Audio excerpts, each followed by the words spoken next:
following is a Comfortably Zoned Radio Network production.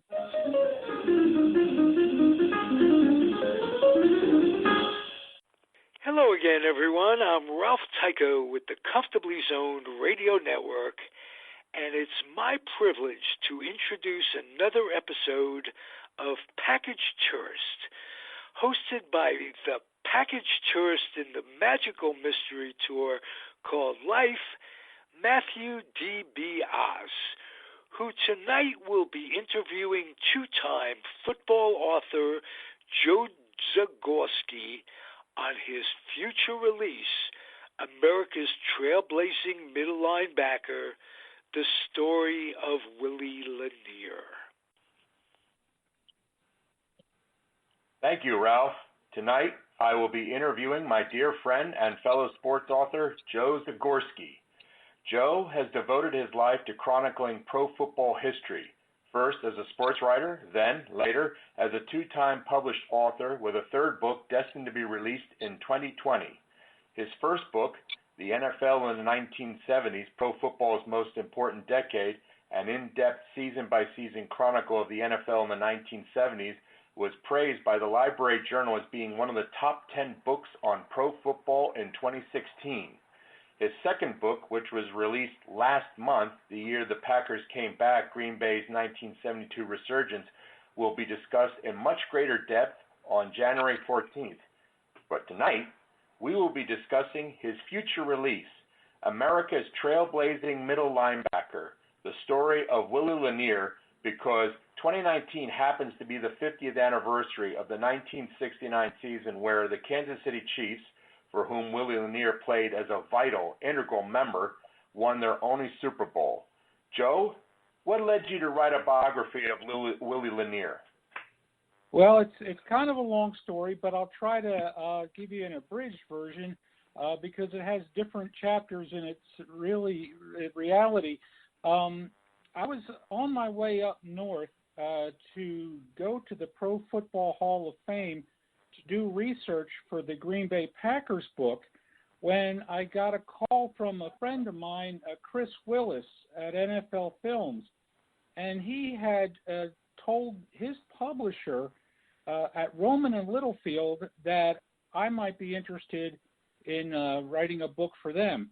Now, of course, I didn't know that he was going to talk to them, but he did, and they contacted me and asked me what kind of a book would I be interested in writing for them, and they gave me some parameters as to what they were looking for, a sports book with more or less a social slant. So I thought about it for a little while, and I thought, the part of the job, part of the trick to getting a book published is to try and write something that no one else has written about before. And I never remember seeing a book written about Willie Lanier. So I pitched the idea of writing a biography on Willie Lanier, and their editorial board loved it at Rowman and Littlefield, and they sent me a contract, and they said, go for it. So I did. He played most of his career in the 1970s, which is my favorite decade and the one that I seemingly know a little bit more about than the other decades. And so I had fun writing the book. It was a challenging book, but I thought it was long overdue because the man deserves his due. He's a prototype middle linebacker, one of the maybe today we would consider him, I think, possibly one of the top 3 or 4 greatest middle linebackers of all time. Now, you say prototype. Would you say that Willie was a prototype for future African-American linebacking greats like Thomas Hollywood Henderson, Mike Singletary, and Lawrence Taylor? Would you go that far? Yeah. Oh, yeah. In fact, Willie Lanier was praised by Ray Lewis, formerly of the Baltimore Ravens, as giving him an example of a life to shoot for in middle linebacking, because Willie was, of course, the very first middle linebacker who was African American, and back at that time in the 1960s and the early 1970s, we laugh at it today, but back at that time, African Americans did not fill up a roster as much as they do today. And starting lineups are concerned, there weren't as many of them on as a starter in offense or defense for these teams. So Willie was kind of unusual. He was a man before his time, but the Kansas City Chiefs were a team before their time as well. Their defense in 1969 had 8 of the 11 starting players African Americans. Today we laugh at that and we say only 8, but back at that time that was revolutionary. That was a novel approach, and truth and the history bears it out. They won Super Bowl IV, and today you really can't have a competitive team, a successful team, unless you have a lot of African Americans in your lineup. Now, I remember, based on my own personal research, the Chiefs had a super scout named Lloyd Wells. Now, was Willie one of Lloyd Wells' discoveries? Because I know Wells discovered like Otis Taylor and a bunch of other guys, but was Willie also one of Lloyd Wells' discoveries? Well, you're certainly up on your research. He was one of quite a few of Lloyd Wells' discoveries. And Wells traveled all throughout most of the South. Just about any state in the Southeast, and even as far west as Texas, Lloyd Wells found himself there, and he had a lot of connections. He knew a lot of people, had contacts left and right, and back at that time, you didn't have a lot of film footage of some of these guys. In your big colleges like Notre Dame and Penn State and Alabama, schools like that, certainly you had film coverage. But a lot of these smaller schools and the historically black college football teams, you pretty much had to go by what the scout told you, word of mouth. So a lot of pro coaches were not really willing to take that chance. But Hank Stram, to his undying credit, he was willing to take the chance for a lot of guys. Probably he took the chance on Willie Lanier because he had already had great success with a guy like Otis Taylor and Bobby Bell. So, and Hank Stram would continue to do that even after Willie Lanier.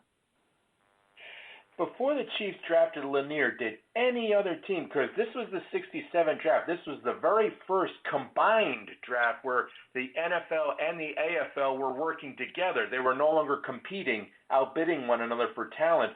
Did any other team, either AFL or NFL, show any interest in Willie Lanier as well as the Chiefs? Yeah, I believe the Detroit Lions did in the NFL. And it's kind of funny because Willie didn't really consider the Chiefs, and he certainly didn't consider the Lions. The team that he really wanted to go to was the team that was closest to the college that he starred at Morgan State, and that was the Baltimore Colts. Quite a few of the Colts players would spend some time at the Morgan State campus and talk to some of these, Morgan State college players, giving them insight as to how the pro game is, how it operates, what kind of things you can expect. And so Willie gravitated toward the Colts. He liked a lot of their players. But, Hank Stram decided to take Willie Lanier as a second pick in the 1967, like you said, combined pro football draft. And Willie wasn't too happy about that draft in one aspect in regards to his finances, because there wasn't the bidding war anymore between AFL and the NFL teams. Yeah. So he kind of took a little bit of a shortcoming when it came to making more money, because had he gotten into a bidding war like 1 year before, if he had graduated a year prior, there would have probably been more interested in him. than what there was. But I'm sure that, he was happy by, being picked by the Chiefs, and certainly in a few years he was wearing a Super Bowl ring. So you can't beat that. Now, you say, again, Willie was the very first African-American to be a starting middle linebacker in pro football. Mm-hmm. How did Lanier personally deal with the fact that he was a true racial pioneer? How did Willie cope with that responsibility? Did he see it as like a psychological burden, or did he see it as an opportunity for personal growth? I mean, how did he adapt to that role of being a racial pioneer? A good question. At that time, he really wasn't so much concerned about that. He was more concerned about, first of all, making the team and then becoming a starting, getting into the lineup. He didn't look at the social ramifications of it until a little bit later. But, he did, the rest of his teammates probably paid a little bit more attention to it than he might have back at that time. But, when you're in the midst of trying to make the playoffs, it's an important thing not to get too caught up in a lot of the other things that are off the field. And Hank Stram was a genius at, getting the team up to play.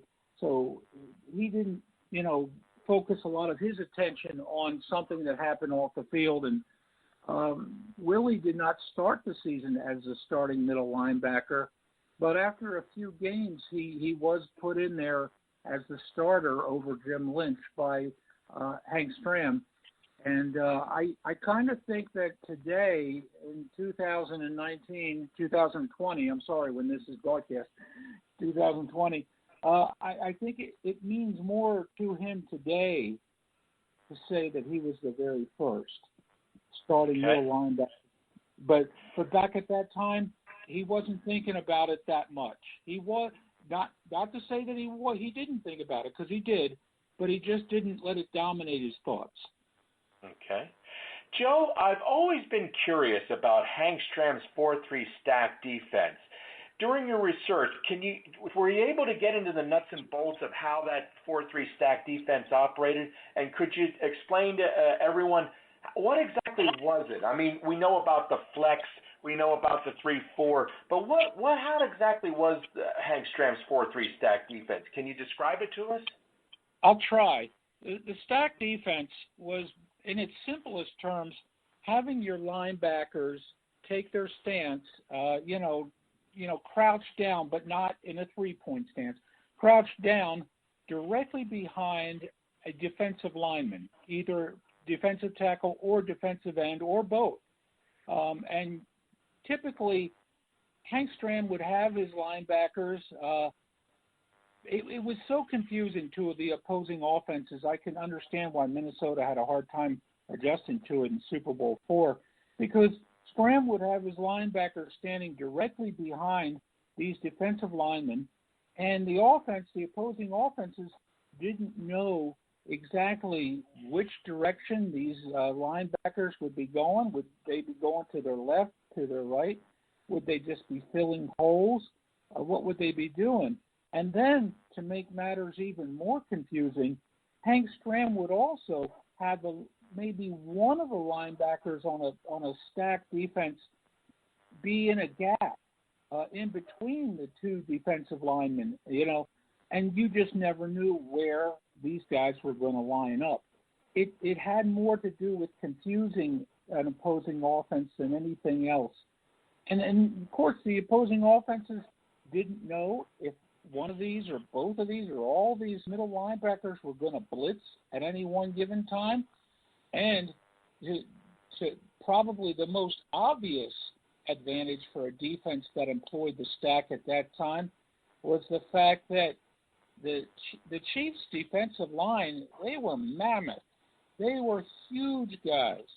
And if you had a smaller size linebacker, I don't want to call Willie Lanier small by any stretch, but he wasn't as tall as, say, a Bobby Bell. Well, Willie could crouch down behind a defensive tackle and pretty much avoid getting blocked. That's why he made so mmany tackles, I feel. But the stack defense was certainly copied by a lot of coaches after Scram and the Chiefs won Super Bowl IV, and it became very popular. Okay. Now, did playing in the 4-3 stack defense really help Willie Lanier become a great middle linebacker, or do you think he would have been Hall of Fame material regardless of where he played or what type of defense he would have played? What is your during your research, what is your determination on that issue? I think that, first of all, to answer your question, yes, I think he would have been in the Hall of Fame no matter what. Okay. He was that good. He if you watch films of him, you can see that he was able to drop deep back on passing downs and passing situations very quickly, and he did go back very, very far. Plus, he had a lot of hustle. He hustled a lot from sideline to sideline, and it's not uncommon if you watch films of him to see him roam from one sideline to the next to make a tackle. But I interviewed Joe DeLamalore to get his opinion on Willie Lanier. The Bills, Joe played for the Buffalo Bills, and in 1973, that Bills offense was quite the running offense. I mean, O.J. Simpson set the league record at that time with 2,003 rushing yards that season. And they played the Chiefs on a Monday Night Football game, and they were able to beat the Chiefs in 73. But he told me that those defensive linemen were able to keep both Joe and the rest of his offensive line from blocking Lanier. And he thought that was a big reason why Lanier was so successful.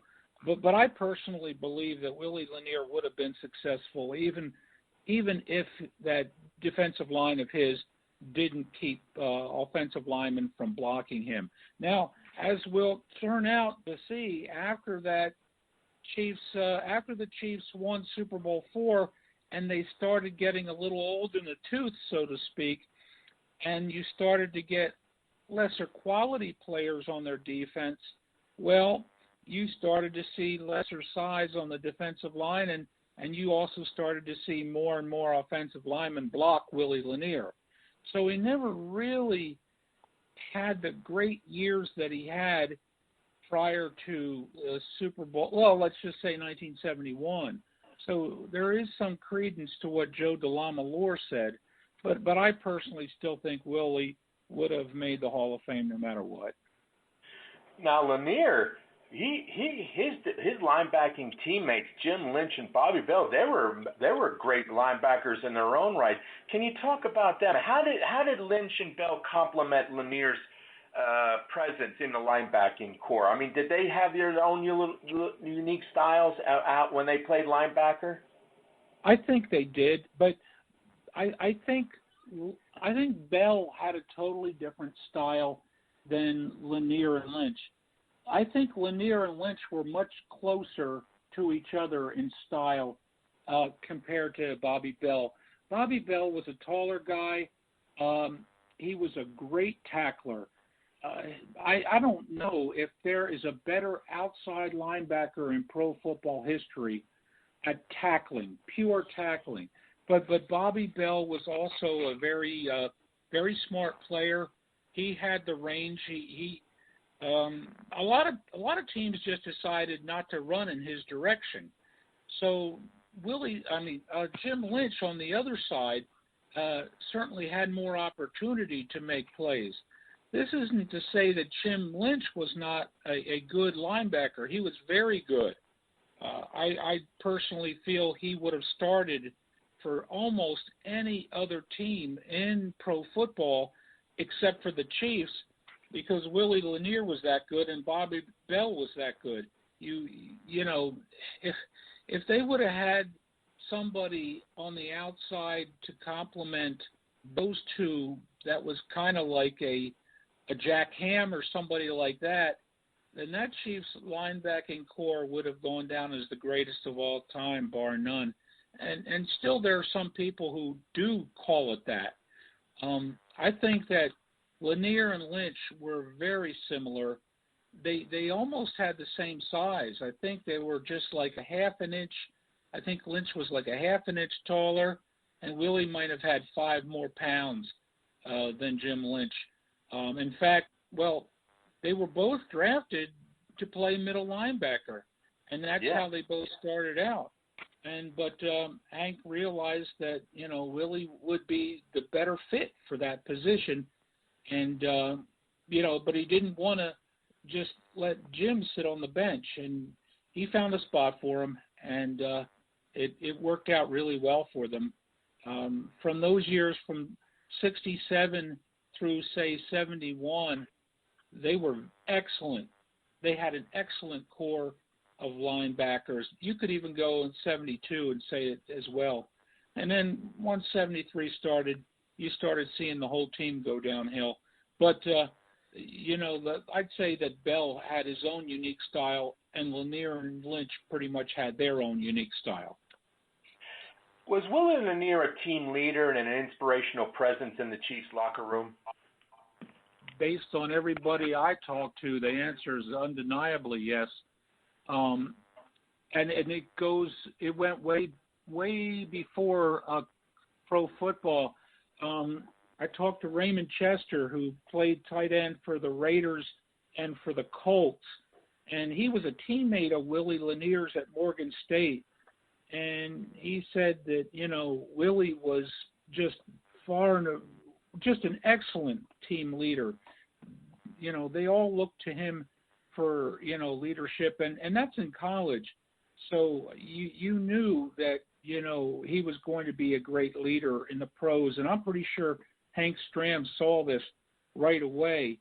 And indeed, you know, when Len Dawson suffered his injuries in 69, Hank Stram had to really spend a lot of the time coaching up the offense because he had a rookie in there at quarterback in Mike Livingston. He didn't worry about the defense because he had Willie Lanier. And Willie Lanier was pretty much, you know, kind of like a coach on the field. He was able to handle really anything that an opposing offense threw at him. Hank Stram didn't have anything to worry about. And the games that the team was without Len Dawson, they went undefeated. The defense was the main reason why. You know, you talk about the 1969 season, and I was just boning up on that again. In a few days, it's going to be the 50th anniversary of when the Chiefs played the Jets in the 69 AFL semifinals. And in that game, didn't Willie Lanier play a very key role in a key goal line stand in that game when the Jets had the ball on the Chiefs' 1-yard line and they were threatening to score? You talk about that in the book. Would you please will you please tell our listeners about it? Because it's a fascinating story, and it tells a lot about Willie Lanier. Thanks. You know, Willie wasn't known for any kind of emotional outbursts. He wasn't a rah-rah type of a player. And, you know, he was more of an analytical player, much more so than probably anybody who had ever played linebacker. You know, football's a game of emotion, and linebackers really have to have a lot of emotion because of the fact that they're hitting everybody on every single play. But that particular playoff game, the Jets got a pass interference call, and they're down at the 1-yard line. So it seemed to Willie that a lot of his teammates were pretty much, I don't want to say giving up, but they felt they felt a share of pessimism, like, oh geez, we just let up a touchdown, and Willie thought to himself, no, we didn't give up a touchdown, at least not yet. So he started chanting, they're not going to score, they're not going to score, they're not going to score, and he kept chanting that louder and louder. And the players on the Chiefs team started to take notice of this, and then they started joining in. And it got to the point where the Jets players in the huddle turned around to look, what are these guys doing? And so by the time that the Jets snapped the ball on that first down play, the Chiefs were really fired up, and Willie helped to make that very first tackle. I think it was Matt Snell who carried the ball at that particular play, and Willie was smart enough to know that he didn't want to get his emotions get the best of him. He kind of knew that the Jets would not go on a long count; that they would go on a short count. So he was ready for it, and he was able to get right into the right gap, and it was a perfect play by him that stopped Matt Snell. And then from that point on, the Chief players kept reciting this, "They're not going to score," and they got louder and louder. And you would, from what the different players have said, even Len Dawson said, the players on the sideline watching from the sideline were yelling it.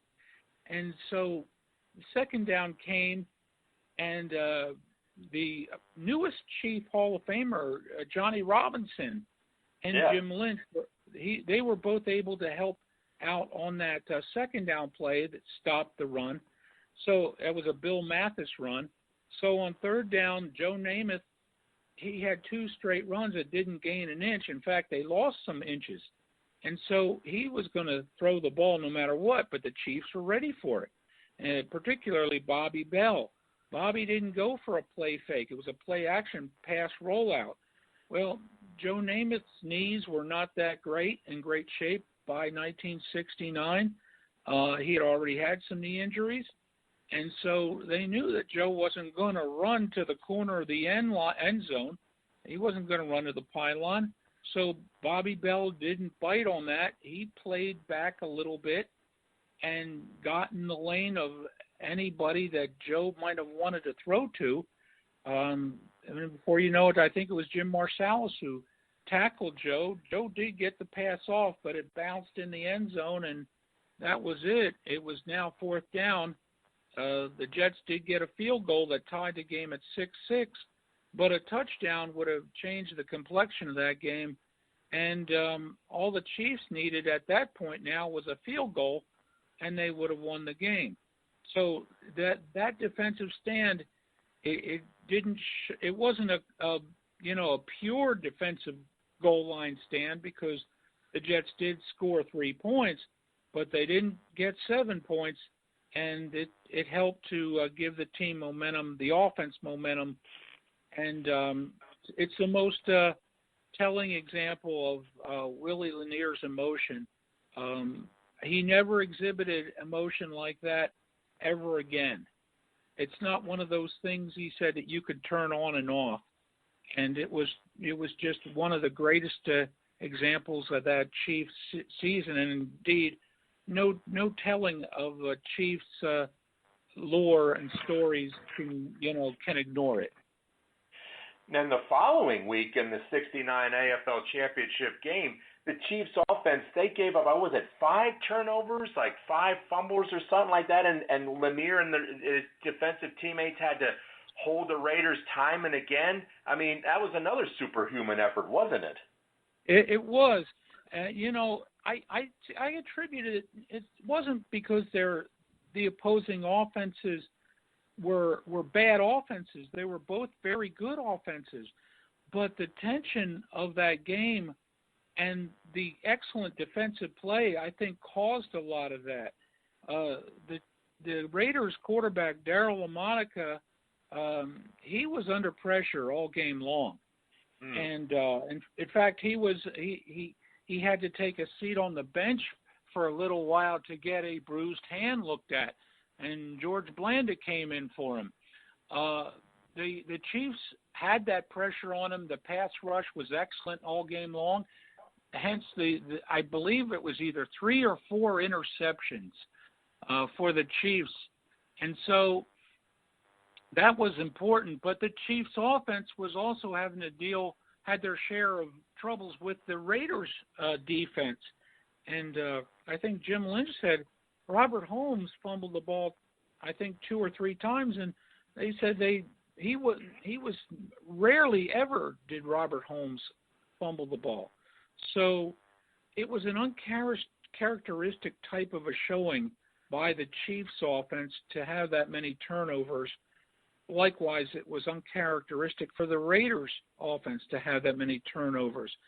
And it was almost like, well, whoever has the ball last might win this game, but I think whoever made the least amount of mistakes was going to win this game. And as it turned out, an interception by Emmett Thomas provided what would be the insurance points to help the Chiefs win the game. We now come to Super Bowl IV. Now, did Hank Stram design a special defensive alignment to protect Willie Lanier from Minnesota's Mick Tingelhoff in that game? Did he or did he not? He really didn't. They looked at films, and what they saw was a very basic offense by the Vikings. And they decided, there's not a whole lot different things that the Vikings are running here, will run here, because they didn't expect him. I mean, they looked at all the films from as many games as possible. Plus, the Chiefs also played the Vikings in preseason. Now, you know as well as I do, the preseason, you never see everything, and you're certainly, those two teams didn't have each other on the schedule, because they're at that time you're still playing AFL and NFL teams, and during the course of the regular season, you don't play them unless you're playing them in the Super Bowl, which they were. So, but Hank Stram did not really devise anything new. He just basically gave ideas to Lanier and to the other linebackers. This is what you want to do. We're going to keep playing our regular, pass rush type of thing with our stacked defense. The Vikings were a running team. They were not a passing team. So what the Chiefs had to get prepared for was a running game. And, it's funny because like the AFL, the Raiders, the team that they had just played, was more of a passing team than they were a running team. So, but still pro football and as a whole in the late 60s was still a running game and primarily, featuring running backs. Well, the Vikings had two very good running backs in Dave Osborne and Bill Brown, but they were very similar, straight ahead type of runners, smash mouth type of runners. They weren't really elusive. Yeah, they had a lot of second effort runs and stuff like that, but they hadn't really seen a stacked defense before. So, it was almost like the Chiefs knew that they could have gotten away with guaranteeing a victory, as Joe Namath did the year before. They didn't say it, but they were probably thinking it. And turns out that, the Vikings made an adjustment at halftime. The Vikings were losing, I believe it was 16-0 at halftime.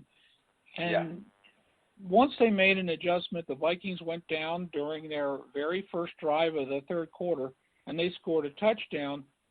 The Chiefs defense got on the sidelines. They talked it over, and they basically, discussed this is what the Vikings did there. We're going to be ready for it. The Vikings got the ball back again, and the Chiefs shut them down from that point on.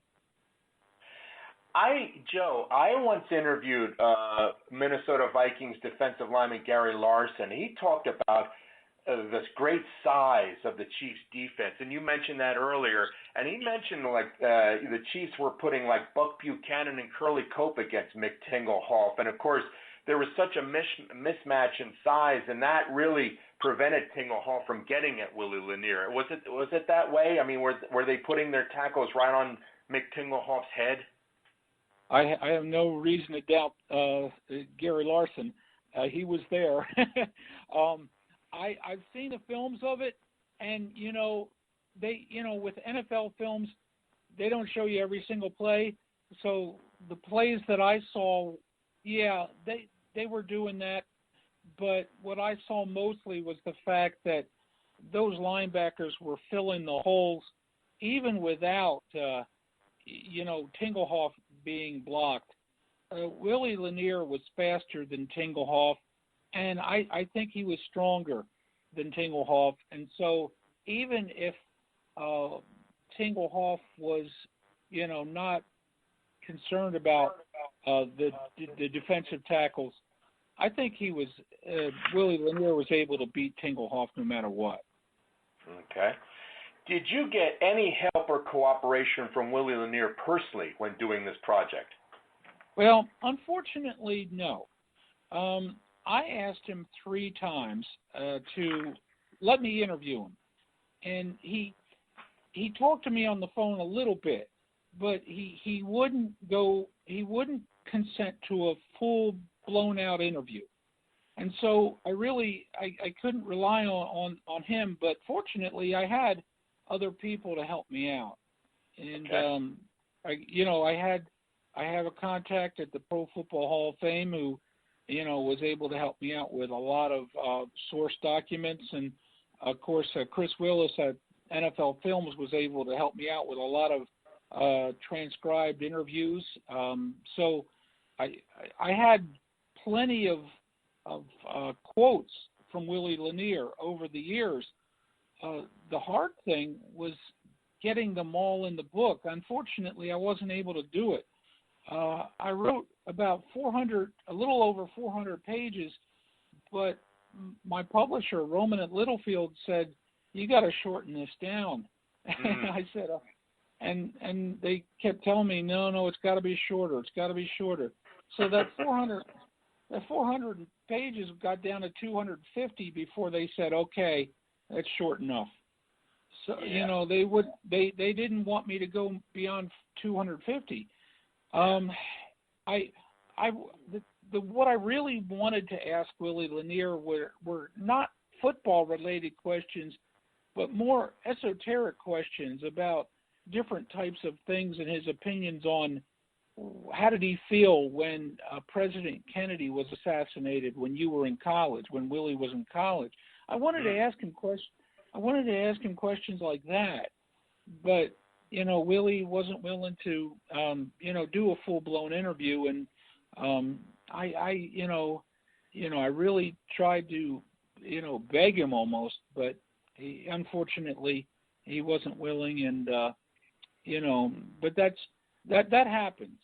The subject of my 4th book is willing to do interviews, and I've been interviewing him. So, you can't predict sometimes. And I signed the contract with Roman and Littlefield before I had spoken to Lanier. So that was my fault. But you learn things as you go, not just in writing, but in any walk of life. So, how many of his teammates were you able to talk to for this book? Really, I talked to Raymond Chester, who was a college teammate. I talked to Mark Washington, who was a college teammate. And I talked to Joe DeLamalore, who was a pro opponent. Those were the 3 guys that I was able to actually verbally talk to. Okay. Joe, what is your personal background? Where were you born and raised, and what do you do for a living, and how did you become a sports author? I was born and raised in a small town known as Pottstown, Pennsylvania. It used to be the home of an old minor league pro football team, the Pottstown Firebirds, and it's about an hour northwest of Philadelphia. I call it a suburb of Philadelphia.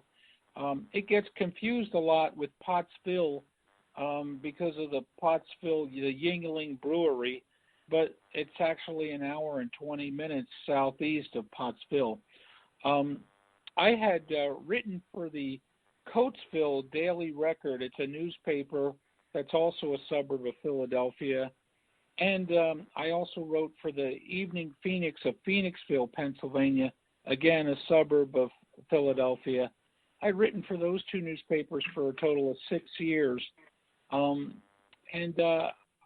I always wanted to write a book about pro football. That was always in the back of my mind. But, in the newspaper business, even at that time I realized, hey, you can't make a living doing this.